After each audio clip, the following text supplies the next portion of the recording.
আস্তে আস্তে চলো রাধা, একদম ধীরে ধীরে, পেটে যেন কোনো রকম চাপ না পড়ে। আচ্ছা পুচির বাবা, আমি আর হাঁটতে পারছি না। এই তো রাধা, আমরা চলে এসেছি, আর কোনো চিন্তা করতে হবে না। ডাক্তারবাবু আসতে পারি? হ্যাঁ আসুন। চলো রাধা চলো, ভালোই হয়েছে, তাড়াতাড়ি বাড়ি ফিরতে পারবো। ডাক্তারবাবু ঘরেই আছেন। পেশেন্টকে এই ফোল্ডেড চেয়ারে শুইয়ে দিন। চলো রাধা চলো, একদম আস্তে আস্তে তোমাকে শুইয়ে দিই। পুচির বাবা, আমার খুব ভয় করছে। আরে ভয়ের কিছু নেই ম্যাডাম, আপনি আস্তে আস্তে শুয়ে পড়ুন। এই দেখুন মাথাটা দিয়ে দিন। হ্যাঁ হ্যাঁ হ্যাঁ, এই তো একদম শুয়ে পড়ুন, আমার তাহলে চেক আপ করতে সুবিধা হবে। আচ্ছা ডাক্তারবাবু।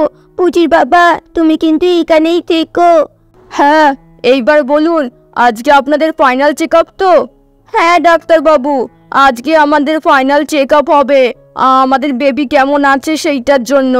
আর বলছি ডাক্তারবাবু, আগে আমরা ডাক্তার মুখার্জির কাছে সব ট্রিটমেন্ট করতাম, ওই ডাক্তারই সব চেক আপ করতো, কিন্তু ডাক্তার এখন আর নেই। হ্যাঁ, ডাক্তারবাবু বিদেশে এখন গেছে, উনি বিদেশের ডিগ্রি নিতে আছে, বুঝেছেন?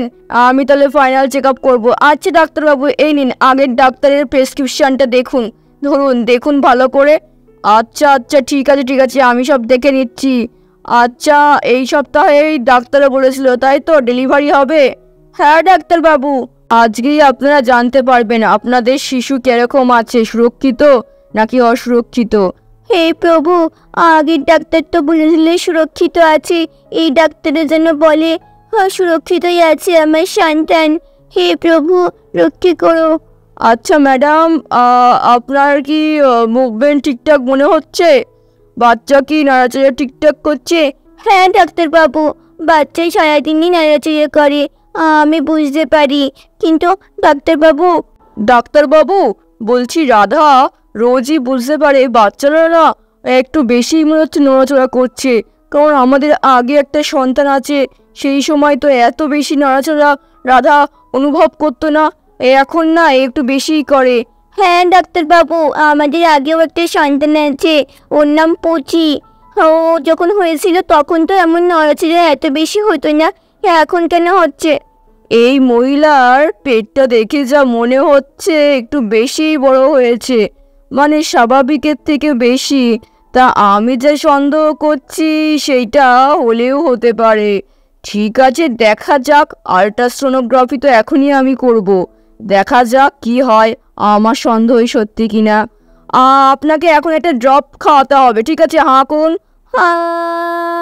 এই তো হয়ে গেছে। চলো বন্ধুরা, তারপর তো ডাক্তারবাবু একটা স্টিক দিয়ে বাচ্চার অবস্থান জানার চেষ্টা করছে। এই তো এদিকটাতে আছে, পেটে লাগছে না তো?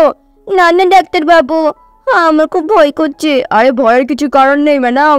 ডাক্তারবাবু কি বুঝলেন, আমার সন্তানটা ভালো আছে তো?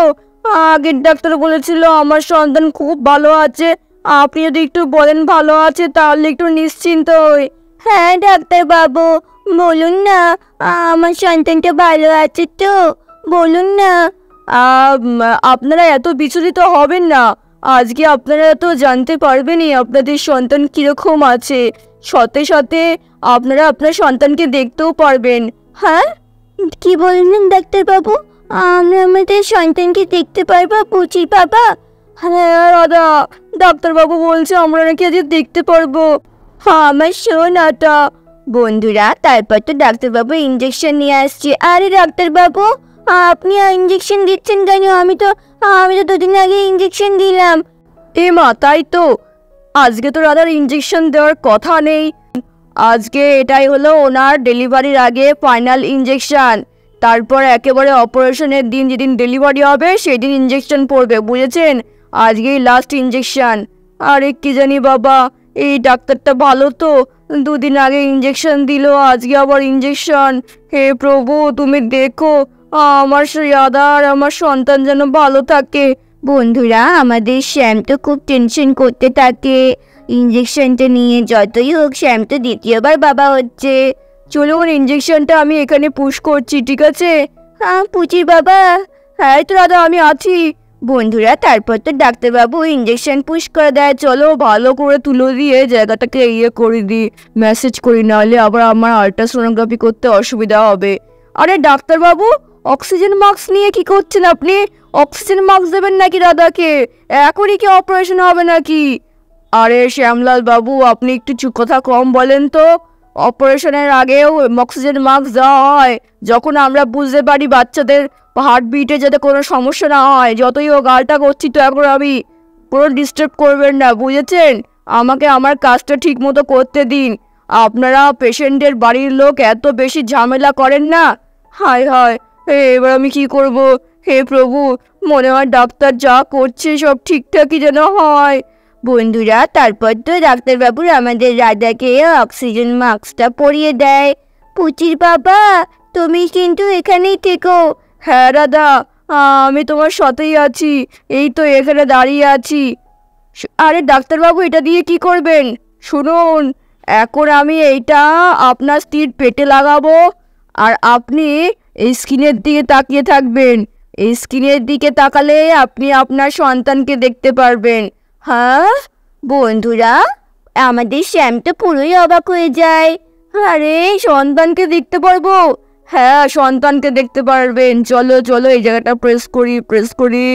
আরে আরে, এ কি দেখছি আমি? আরে এ তো যমজ সন্তান। হা, কি হলো দেখলেন? দেখতে পাচ্ছেন? আরে ডাক্তারবাবু, এ তো যমজ সন্তানের ছবি উঠেছে স্ক্রিনে। আরে যমজ সন্তানের ছবি? আমার তার মানে যমজ সন্তান আছে? হ্যাঁ, আপনি যমজ সন্তানের বাবা হবেন।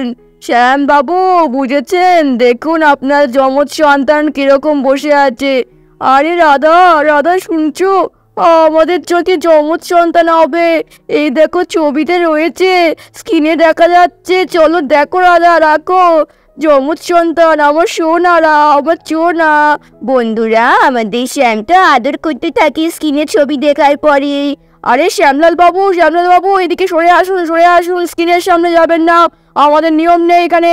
আরে থ্যাংক ইউ ডাক্তারবাবু, থ্যাংক ইউ, থ্যাংক ইউ।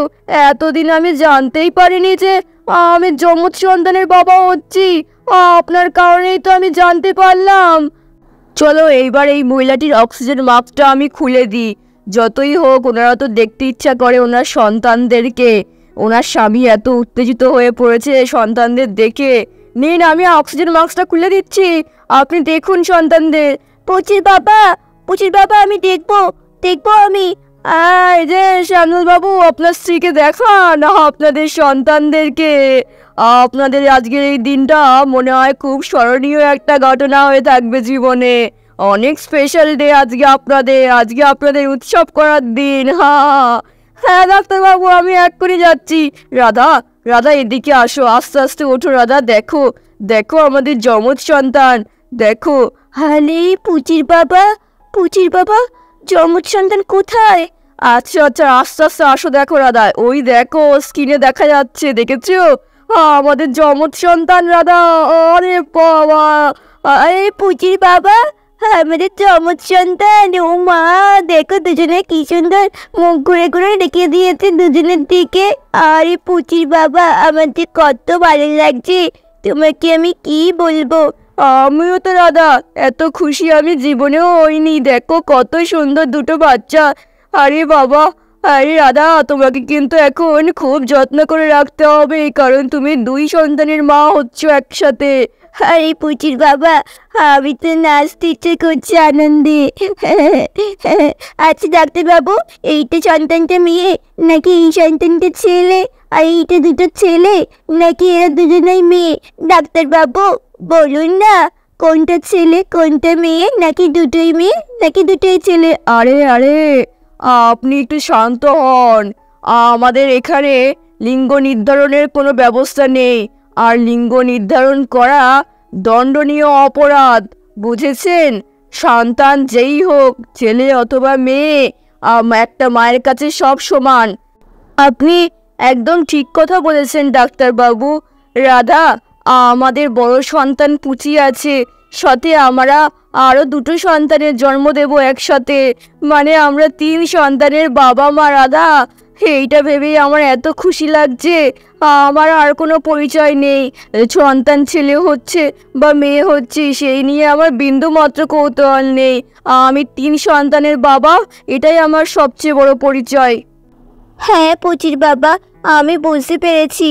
হ্যাঁ, যারা যারা সন্তানদের নিয়ে অনেক বেশি চাওয়া পাওয়া থাকে, সন্তান ছেলে হবে নাকি মেয়ে হবে, তারা কখনোই ভালো বাবা মা হতে পারে না।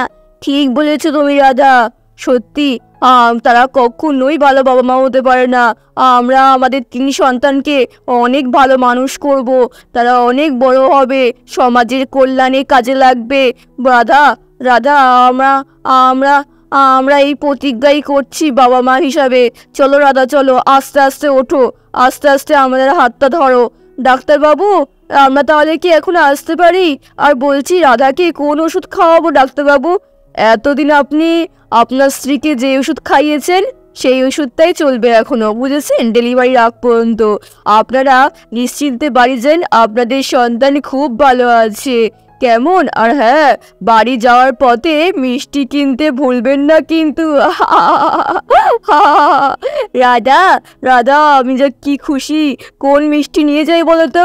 পুচির বাবা, আজ সীতাটা ছানার জিলিপি খেতে খুব ভালোবাসে, কৃষ্ণাও ভালোবাসি, পুচিও ভালোবাসি, বুচিও ভালোবাসি, তাই চলো ছানার জিলিপি নিয়ে যায়। হ্যাঁ রাধা, চলো।